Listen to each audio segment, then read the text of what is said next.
Welcome to Business Innovators Radio, featuring industry influencers and trendsetters sharing proven strategies to help you build a better life right now. Hi, and welcome to this special wedding edition of the program. I'm Mark Imperial. Wedding season's upon us, and brides and grooms everywhere want their receptions to be unforgettable, successful, and fun. That's what we'll discuss today with my guest, Frederick Hart. He's an experienced veteran wedding entertainment specialist who's dedicated his focus on weddings since 1994 after 5 years as an all-occasions DJ. In 2001, he left a career job in real estate investment to follow his passion, which is announcing, MCing, and DJing weddings across the country with a client-centric approach where the DJ is never the center of attention. In 2017, he contributed his wedding expertise to a best-selling advice book for couples planning weddings titled Remarkable Receptions, Conversations with Leading Wedding Professionals. And I'm so excited that he's joining us on the program today. Fred, welcome to the program. Hello, Mark. Thank you for having me. So, Fred, tell us about Frederick Hart Entertainment and how you're helping your clients. I'm in a rather different position than most of the DJ companies in my market, which is Philadelphia and New Jersey. They have a large stable of DJs, but I'm a company of one. So I don't appeal to a broad range of brides. I have a very specific target market. My brides are typically a little older and a little bit more mature. They've been to many weddings, and now that it's their turn, they're looking to put together a wedding a little different from the last ones that they attended. No bride ever begins her planning challenge thinking that they want their wedding reception just like the last 5 she went to. She usually has a very vivid picture in her mind of what her wedding day looks like, and probably had that vision since she was 9 years old and had her first crush. And it's very imperative that I understand that vision so that I can recreate it. My clients want something unique that shows off their personalities and their preferences and their styles, and that should reflect on every aspect of their reception. So my specialty is creating that unique and elegant reception. So I don't subscribe to the cookie cutter method where the same canned approach is followed wedding after wedding. I have to get to know my clients, and I usually insist on a face-to-face initial consultation, which gives me a very accurate impression of them. It doesn't usually come through on the telephone. Nowadays, FaceTime and Skype are also very helpful since I'm doing a lot of brides who are out of state.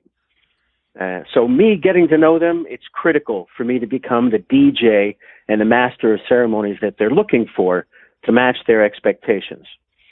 I describe my natural style as elegant and sophisticated, not stiff or stuffy. At the same time, fun, engaging, and entertaining, but never wild and wacky. There are no zany antics or goofy shenanigans to draw attention to myself. So I have to find out what the bride is looking for and then become that professional to make them happy.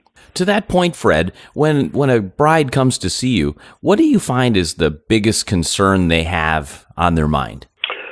Many times, I think they want to find somebody who can take their direction. Like I said, my brides are a little older, so they were there helping friends plan weddings, and maybe a friend's DJ didn't follow their instructions and went off and freelanced the wedding reception how he thought it was appropriate. So I find that my clients tend to try and control a little bit more because they don't want to have that same disaster experience that their friend did. So I work very hard every weekend to relax my clients and quell their concerns, but also to surpass their expectations. Fred, what do you feel are the biggest myths out there when it comes to creating a successful reception or celebration? What do you feel the brides are reading about or hearing about today that might be a myth or misconception? I think I had this conversation not long ago with an event planner who suggested to all of her wedding clients that photography and videography were where you should put the most part of your budget. That's the most important aspect of the wedding reception, when in fact the entertainment is overlooked, and that's a recipe for a disaster. You're asking for a failure. The way I explain it is, if a wedding reception takes place in a room that has a dance floor, it is an entertainment event, which means entertainment has to shoulder the burden of responsibility for making the party a success. And if you followed her advice and put your budget into photo and video, let's say you found Annie Leibovitz was available to do the photography and Steven Spielberg was going to do videography. Hiring professionals that have their level of expertise, they won't be able to put together a great final product because they're going to be taking pictures and shooting videos of people who aren't having fun, sitting at their seats in a room. And no matter how talented they are at doing their kind of work, they can't work the kind of magic to make bored people look like they're enjoying themselves. So, Fred, what does it look like when a prospect comes to see you, a prospective bride comes to see you for the first time? You haven't met yet, so you're not sure what their vision is. You're not sure if they have any misconceptions or thoughts in their mind. What does the consultation start like? What does that look like with you? Well, my first opening series of questions is all about the bride and groom. I want to know their story. How did you meet? How did you go about going on your first date? What were some of the details? I'd like to know about their story and about how they became a couple and how they fell in love, the evolution of their relationship, because all of those ideas get put together in something unique that I do called a love story. The bride and groom answer questionnaires about the evolution of their relationship, and they don't share their answers with each other. And then before the wedding, I compose a love story presentation, which is then presented to all the guests at the wedding reception who just watched them get married. You know, not many of them know the details of how they first met. What was his first impression of her? Was she infatuated with him right at the start, or did it take a while for his charms to work? I get the details of their first date and how he knew she was the one, how he went about finding the ring and planning to propose, and whether or not she knew the proposal. So the love story includes everything that took place from the moment they met until she said yes. And it's very unique and very emotional and tells the story of the client. And I like to work on finding that information out very quickly. One of the first questions I ask is, what song did you pick for your first dance together as husband and wife? Because very often a couple has their sweetheart's song. But far more important than them telling, or than me telling them about what I do, because there are plenty of places online to go to reference me and study me, I need to hear about them, who they are, and what they want, because I don't have any internet references to go and study my clients. So getting them talking about themselves and about their wedding gives me volumes of information that I could mine to use to my advantage to personalize their wedding reception and make it all about them. So what's becoming very clear is the DJ is much more than just the music. Sounds like this is really the flow of the entire evening and the direction of the entire evening. And that, would you say, is another big myth that people might have in their minds, that the DJ is just music? It is a very common and incorrect assumption that DJs just play music. I'm actually wearing 4 different hats at a wedding reception, and I have to be extremely talented at all 4 of them in order to do a great job. I am the announcer. I am the master of ceremonies. I am the event planner, and finally, the music programmer who plays the songs. And of those, I mention announcer first because my most critical responsibility, and it's something that very few brides ever consider, I set the tone for the wedding reception. The first words spoken through the PA system that welcome the guests to the wedding reception are what spell it out to them and tells them what kind of party this is going to be. It's critically important that that presentation matches the personality of the bridal couple, the ambiance of the room, and the atmosphere of the wedding reception that they want to create. So if you imagine yourself sitting in the ballroom at the Waldorf Astoria or the Ritz-Carlton or the Four Seasons, and when the microphone turns on, you hear this. Hey, ladies and gentlemen, it's wild and wacky DJ time. All right. You may as well be at Chuck E. Cheese's. You have just dealt a blow to the party that you can't recover. You can't unring that bell. So it's critically important that my opening welcome and the bridal party presentation fits exactly what my clients' personalities are. And I spend a lot of time studying that. I've taken many workshops and many courses on public speaking and presentation because I don't want, and most of my clients don't want, a bridal party introduction that sounds like World Wrestling Federation or an NBA game announcement. It should be classy and professional, still excitable enough to know that, hey, these are the important people coming into the room. But I don't want it to seem like an obnoxious sporting event. So although music is just part of what you do and your role as DJ entertainer is well beyond just the music, music plays a super important part. So to that point, what's your philosophy about music, Fred? When it comes to a bride, their family, friends coming from all walks of life and all ages, how do you keep everyone happy and engaged when so many folks have different taste? Good that you mentioned that. There are actually 7 distinctly different groups of people at a wedding reception, and all of them have different tastes in music. There are the bride's family, immediate family, the groom's immediate family, then the bride's and groom's immediate friends, their extended friends on both sides, and the group of friends that they have since they became a couple together. And it's very common. Many brides, they initially fear people are not going to dance at their wedding. And that fear manifests itself in very detailed and restrictive playlists. I get a lot of those. Many have, over the years, provide me with very expressly distinct, specific song lists. And I'm given the instruction not to deviate. And this is a hurdle that I have to negotiate very carefully.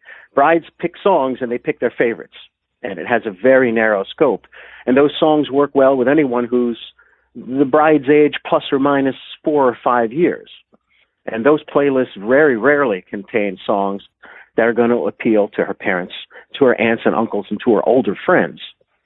So my commitment to my boss, who happens to be the woman wearing the white dress, and I explained to her that I'll follow her list to the letter, but I'll explain how it might not have a very broad appeal to a vast majority of her wedding guests.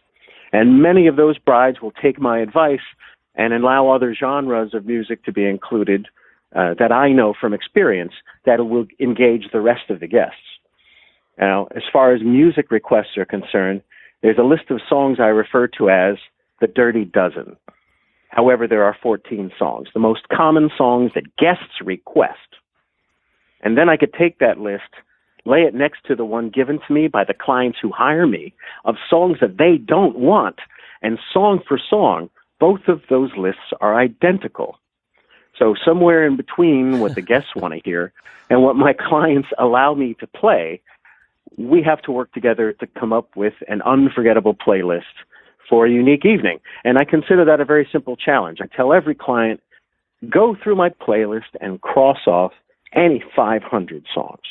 And you're not clipping my wings at all. I have enough music and years worth of knowledge and dance floor activity and interaction to know which songs are going to work and which songs won't. So I don't have to rely on those stereotypical wedding reception songs that you've seen at every wedding and bar mitzvah in your life. It's time to make a wedding reception unique to my bride, so let's leave off all the audience participation dances.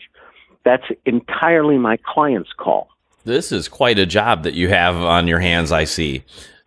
So, Fred, what inspired you to become a DJ entertainer to begin with? How'd you get started?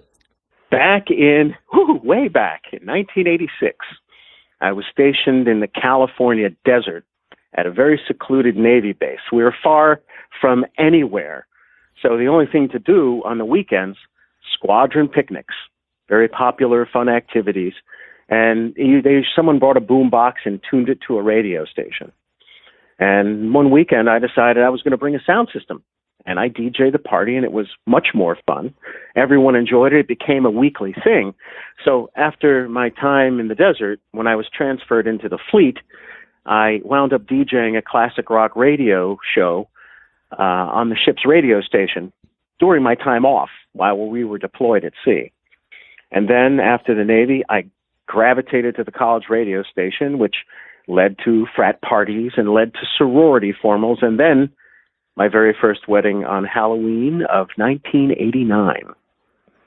And at that wedding, I borrowed some ideas from a DJ that I saw in upstate New York. He was the DJ at one of my Navy friends' weddings a few years earlier, and I was a groomsman. And he had a very polished and disciplined approach to the microphone. He had a remarkable speaking voice with a great presence and eloquent natural presentation. He never abused the mic. He never used that contrived, hyped-up personality to try and force-feed enthusiasm. He didn't draw attention to himself or glom the spotlight. It was very natural and fun. And that attitude of less is more is how I started conducting myself at all my wedding receptions. Because guests don't come to weddings to see the DJ. I'm never the star of the show. So I gave up 9-to-5 work. I had a career in real estate investment and left that in 2001. So DJing is my livelihood. And I only DJ weddings. That's my sole area of expertise. So I know that too many people, many of my friends and my siblings, they work really long hours at jobs they hate for peanuts. So I'm very fortunate that I'm handsomely rewarded for providing a service that brings me such contentment and joy. I just love my job. I can't wait to get back to work every weekend. It's very rewarding. Sounds absolutely wonderful, and I could imagine how rewarding it is to really be helping people celebrate these milestone events in their life. Can you share a lesson, Fred, that you've learned early on that still impacts how you work today? Oh, every single wedding has the same rule, which is my mantra now. It's not my wedding.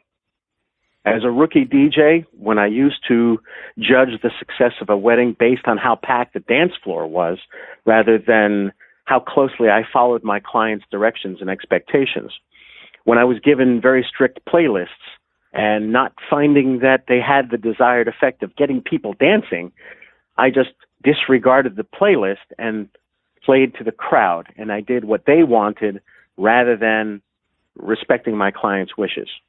That's a big mistake.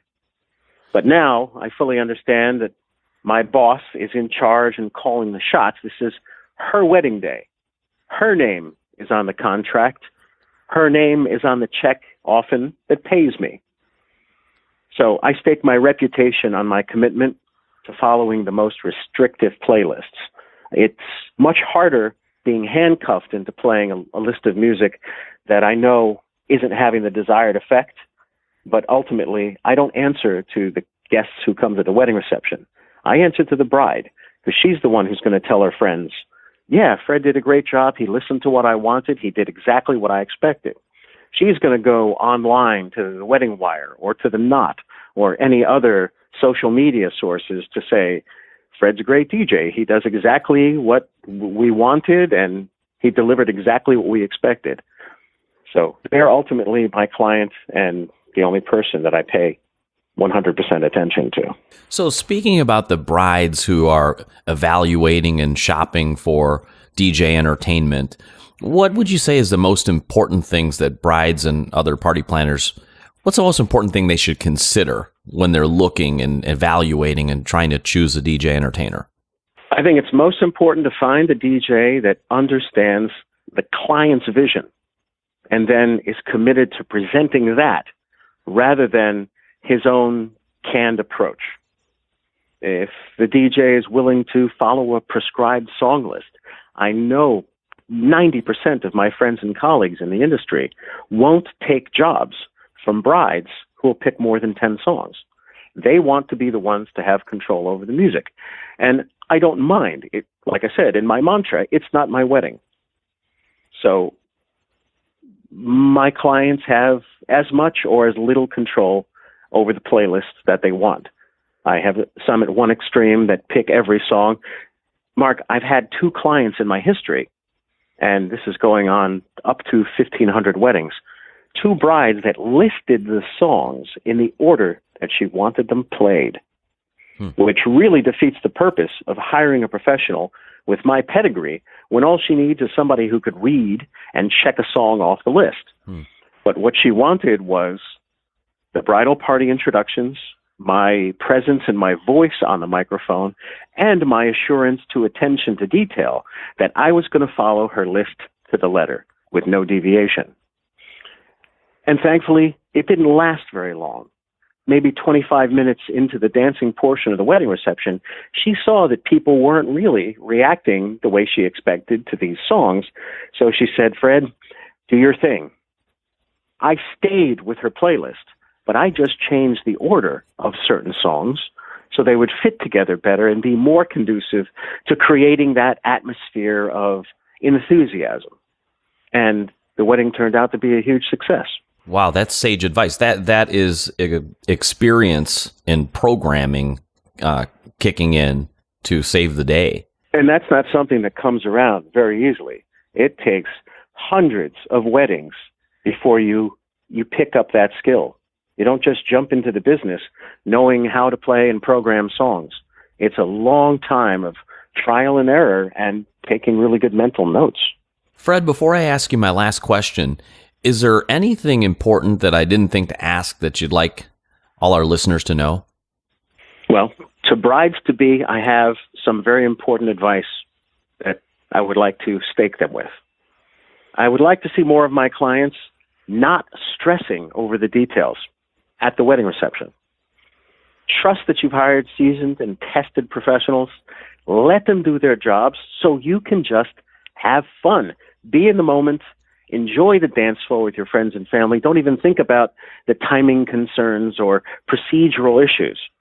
I want brides to enjoy the receptions until their feet fall off from dancing. Secondly, I strongly suggest getting a wedding video.